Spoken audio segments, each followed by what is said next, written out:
अस्सलाम वालेकुम रहमतुल्लाह। इमाम शाफी रहमहुल्लाह के ज़माने में एक खलीफा ने अपनी बीवी को एक अजीब अंदाज में तलाक दे दी और ये तलाक बाद में फ़िक़्ह का एक बहुत बड़ा मसला बन गया। वाक़या कुछ इस तरह से है कि बादशाह अपनी मलका के साथ बैठा हुआ था, हंसी मजाक में था। उसने मलका से पूछा, तुम्हें मेरी शक्ल कैसी लगती है?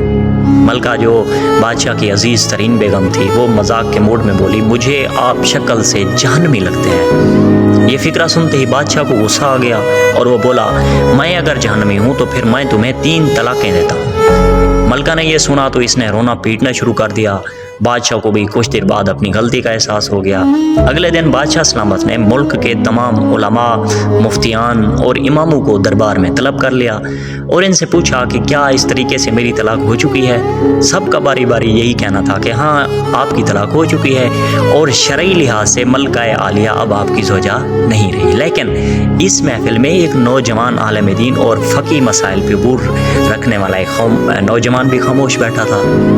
बादशाह ने उनसे भी यही सवाल पूछा तो उसने अर्ज़ की, जनाब ये तलाक नहीं हुई क्योंकि आपने मशरूत तौर पर कहा था कि अगर मैं जहन्नमी हूँ तो मैं तुम्हें 3 तलाक़ें देता हूँ और अभी ये तय नहीं हुआ कि आप जहन्नमी हैं कि नहीं।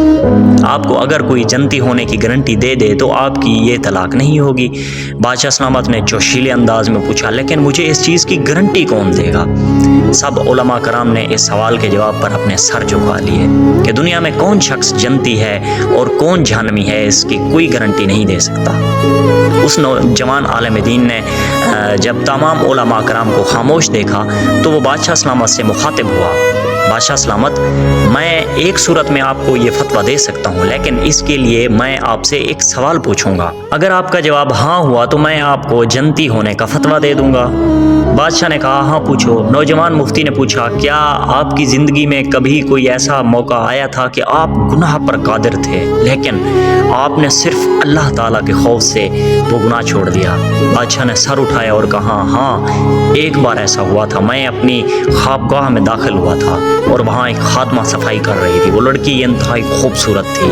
मैं भटक गया, मैंने दरवाज़ा अंदर से बंद कर लिया। मैं गलत नीयत से उस लड़की की तरफ बढ़ा तो इसने रोना शुरू कर दिया और वो चिल्ला कर बोली, ऐ बादशाह सलामत, अल्लाह से डरो, वो तुमसे ज़्यादा ताकतवर है। मैंने जब ये सुना तो मेरे ऊपर अल्लाह का खौफ तारी हो गया। मैं अगरचे बादशाह था, वो लड़की मेरे कमरे में थी, मैंने दरवाजे को अंदर से कुंडी लगाई हुई थी और इस वक्त दुनिया की कोई ताकत मुझे बुराई से नहीं रोक सकती थी, लेकिन मैंने सिर्फ अल्लाह के खौफ से दरवाज़ा खोल दिया और इस लड़की को जाने दिया। ये सब सुनकर वो नौजवान मुफ्ती मुस्कुराया और इसने कुरान पाक की ये आयत पढ़ी कि वह अम्मा मन खाफा मकामा रब्बिही वनहन नफ्सा अनिल हवा फ़इन्नल जन्नता हियल मावा। और जो अपने रब के सामने खड़े होने से डर गया और इसने अपने नफ्स को ख्वाहिशात में पड़ने से बचा लिया तो ऐसे शख्स का ठिकाना जन्नत है। इसके बाद नौजवान ने बादशाह सलामत से कहा, मैं आपको फतवा देता हूँ कि आप जन्नती भी हैं और आपकी तलाक भी नहीं हुई। अज़ीज़ान मन, जब हम अल्लाह के डर से गुनाह छोड़ देते हैं, सच्ची तौबा करते हैं, अपने मन और नफ्स की ख्वाहिशात के ताबे नहीं होते, तो वो रब फरिश्तों में बैठ के हमारी तकदीरों पे, हमारी पाकीज़गी पे, हमारी जवानी पे खुश और राज़ी होता है। आइए अपने मन को मार के चंद लम्हों और चंद सांसों की ज़िंदगी में अपने रब को राज़ी करें।